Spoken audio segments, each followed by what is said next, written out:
Hello दोस्तो, मनबंधन या मालिकेच्या एपिसोड 2मध्ये आपल्या सर्वांचं स्वागत आहे.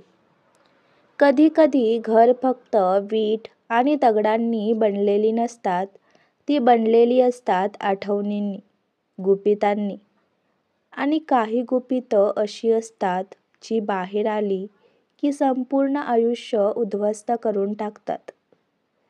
देशमुखवाड्याचं तळघरातील पेटीतून जुना फोटो आणि सीडी खाली पडली होती. गण्या जमिनीवर पडलेली सीडी उचलायला जातो, पण तो हात मागून ओढून घेतल्यावर खाली कोसळतो. इथपर्यंत आपण कालच्या भागात पाहिलं आहे. आता इथून पुढे.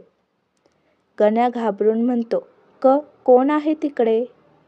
तेवढ्यात अंधारात एक काळं सावट उभं दिसतं. चेहरा दिसत नाही, फक्त आवाज ऐकू येतो.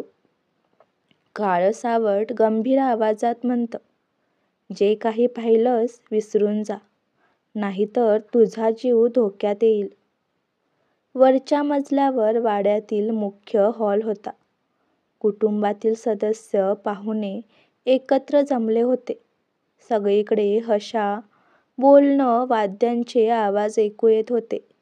पण विनयाच्या चेहऱ्यावर मात्र ताण होता. विनया मनातल्या मनात म्हणत होती, जर कोणाच्या हातात ती सीडी गेली तर माझं आणि या घराचं सर्वस्व संपेल. तिच्या चेहऱ्यावर भीती होती.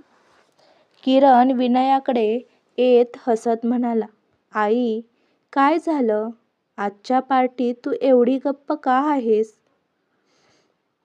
विनया घाबरते आणि टाळाटाळ करत म्हणते, काही नाही, सगळं व्यवस्थित आहे. तू पाहुण्यांकडे लक्ष दे. किरणला काहीतरी बिनसलंय असं जाणवतं. त्याच्या नजरेत शंका निर्माण होती.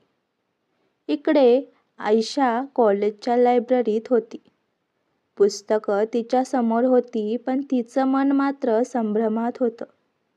ईशा मनातल्या मनात म्हणत होती, मला डॉक्टर व्हायचं आहे, पण आईला माझं लग्न देशमुखांकडे करायचंय, तेही किरणशी. नाही, तो माणूस मला आवडतच नाही. त्यावेळी तिची मैत्रीण प्रीती तिथे येते. प्रीती हसत म्हणाली, तुझं आणि किरणचं भांडण कॉलेजमध्ये फेमस झालंय. लोक म्हणतायत की हेट स्टोरी लवकरच लव्ह स्टोरी बनेल. ईशा रागाने म्हणाली, तसं कधीच होणार नाही. पण तिच्या नजरेतली हलकीशी चमक काही वेगळंच सांगते. रात्री हॉलमधील समारंभ संपतो. विनया तळघराकडे धाव घेते. हात थरथरत होते तरी किल्ली लावून पेटी उघडते.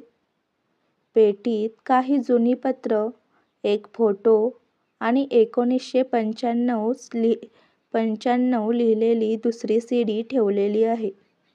ती फोटो हातात घेते आणि तिच्या डोळ्यात अश्रू येतात. फोटोमध्ये विनया, एक अनोळखी पुरुष आणि एक छोटं मूल होतं. विनया रडत म्हणाली, हे कुणाला कळलं तर किरणचं आयुष्य उद्ध्वस्त होईल. तेवढ्यात दरवाजा आपटतो. किरण दारात उभा होता आणि शांत नजरेने म्हणाला, आई, हा फोटो कोणाचा आहे?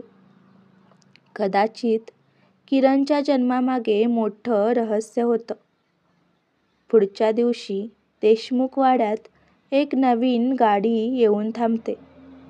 त्यातून उतरतो एक व्यक्ती, उंच, स्मार्ट, काळ्या सूटमध्ये. सिद्धार्थ देशमुख, वय 35. काका, परदेशातून परत आलेला. डोळ्यात रहस्य आणि आवाजात तीव्रता होती. त्याची एंट्री संपूर्ण वातावरण बदलून टाकते.